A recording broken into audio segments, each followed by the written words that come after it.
Starting with the name of Allah, the most gracious and the most merciful. My name is Muhammad Awais and welcome to Sustainable Future.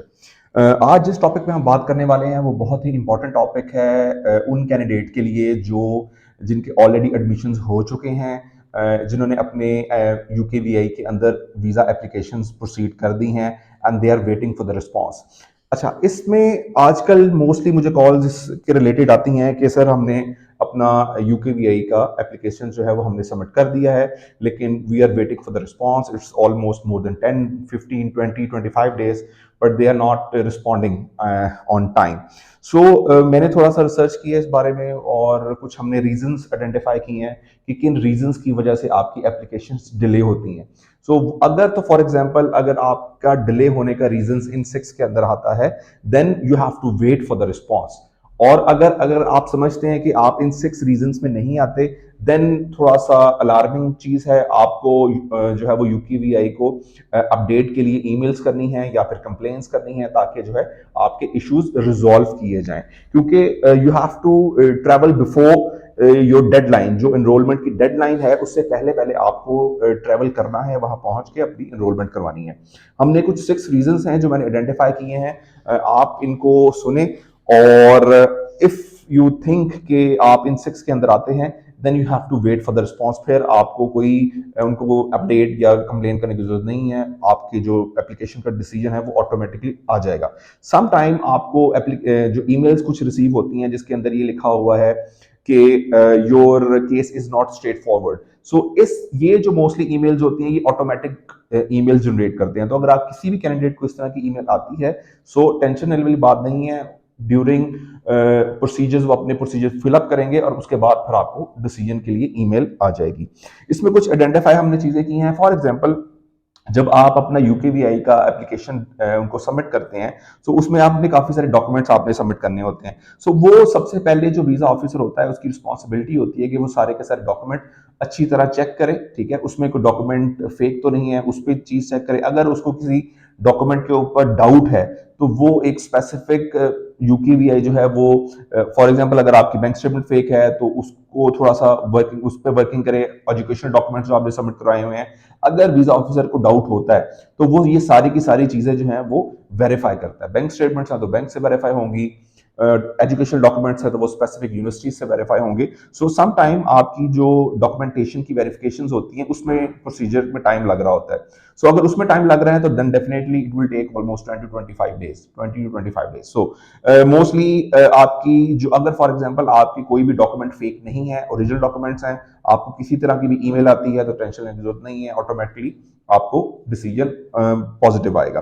For example एक example मैं आपको दे देता हूं। For example कि अगर ये भी एक रीजन हो सकता है, एक अगर स्पेसिफिक बैंक के अंदर कोई, अगर आपका अकाउंट स्टैंडर्ड चार्टर्ड में है, सुनहरी में है, HBL में है, UBL में है, अगर उसकी कोई स्पेसिफिक ब्रांच है, अगर आपसे पहले किसी कैंडिडेट ने उस स्पेसिफिक ब्रांच की बैंक स्टेटमेंट आपने किसी ने, अगर किसी और कैंडिडेट ने वो सबमिट की हुई है और वीजा ऑफिसर आइडेंटिफाई कर लेता है कि जी ये बैंक स्टेटमेंट है वो फेक है, अगर आपका भी अकाउंट उसी सेम ब्रांच में होगा तो आप इंडिकेट हो जाएंगे। वो उस ब्रांच की जितनी भी बैंक स्टेटमेंट्स आएंगी वो उनको वेरीफाई 100% उनको करेंगे। समटाइम्स इस तरह भी होता है, this is one of the reason के आपसे पहले अगर किसी ने फेक डॉक्यूमेंट जमा करवाया हुआ है तो वो फिर उस चक्कर में आपको भी जो है वो डिले फेस करना पड़ जाएगा। अगर आपकी डॉक्यूमेंट्स बिल्कुल ठीक हैं तो दैट्स नॉट अ इशू।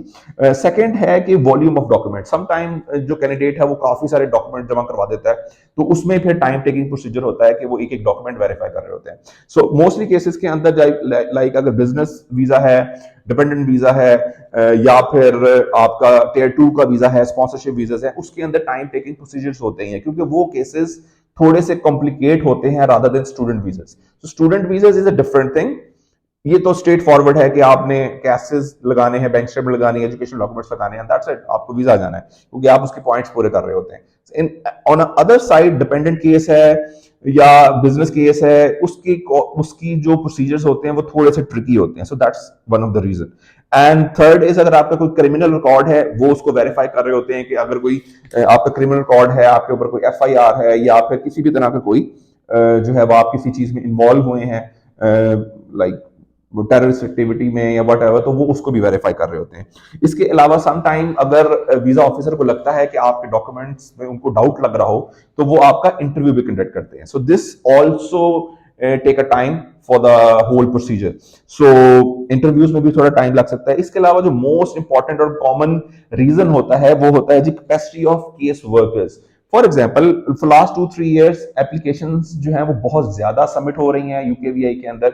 बहुत सारे पाकिस्तानी हैं जो आजकल जो है वो बाहर जाना चाह रहे हैं और जा भी रहे हैं और एप्लीकेशन सबमिट भी कर रहे हैं।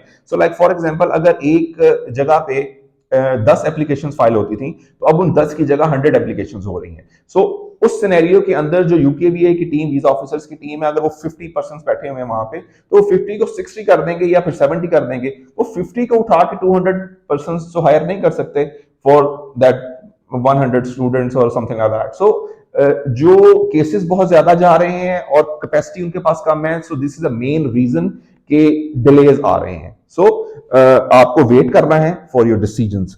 और एंड पे जो है वो मोस्टली जो रीजन होती है वो इमिग्रेशन हिस्ट्री होती है। तो फॉर एग्जांपल अगर आपकी किसी कंट्री का वीजा रिजेक्ट हुआ है, तो वीजा ऑफिसर ये आइडेंटिफाई कर रहा होता है कि आपका पहले किस रीजन की वजह से रिजेक्ट हुआ है।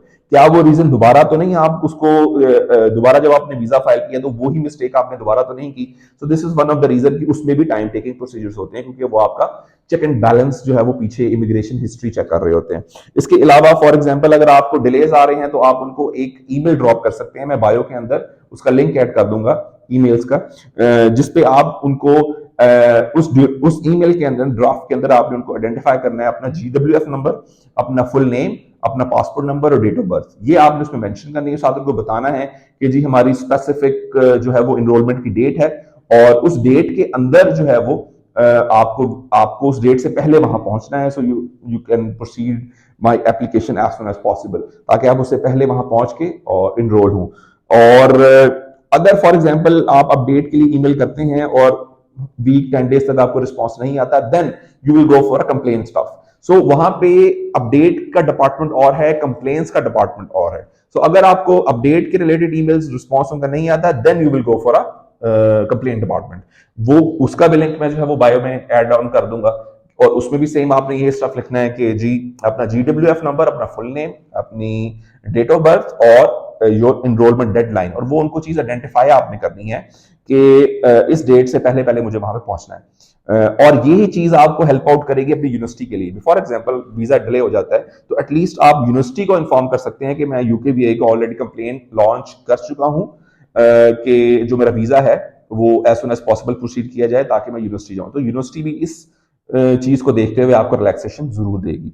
So this is some of the point जिसकी वजह से वीजा डिले हो रहे हैं। सो अगर आप इन 6 रीजंस में आते हैं, so that is fine, you have to wait for your visa decisions. Otherwise थोड़ी सी अलार्मिंग बात है, क्योंकि आपकी जो डॉक्यूमेंट्स है वो बार बार वेरीफाई हो रहे हैं। सो ड्यूरिंग दैट अगर इंटरव्यू कॉल आती है, तो be prepare for the interview. और अगर ये सारी चीजें आप में नहीं है, डॉक्यूमेंट्स आपके बिल्कुल स्ट्रेट फॉरवर्ड है, then don't worry about these stuff के डिले क्यों हो रहा है। और जो मोस्टली ईमेल्स आती हैं स्ट्रेट फॉरवर्ड की, वो भी ऑटो ईमेल हैं, उसमें भी आप टेंशन लेने की जरूरत नहीं है। अगर आपके डॉक्यूमेंट्स बिल्कुल ठीक हैं, आपने सारी फॉर्मेलिटीज उनकी फिलअप की हुई हैं, देन डेफिनेटली आपको वीजा अलॉट हो जाएगा। इसके अलावा अगर आपको क्वेश्चन हो, तो प्लीज जो है वो कमेंट के अंदर आप मेंशन करें। मैं उसका जितनी मेरी नॉलेज होगी उसके हिसाब से मैं आपको अपडेट करूंगा। And thank you very much for watching this video. Allah Hafiz.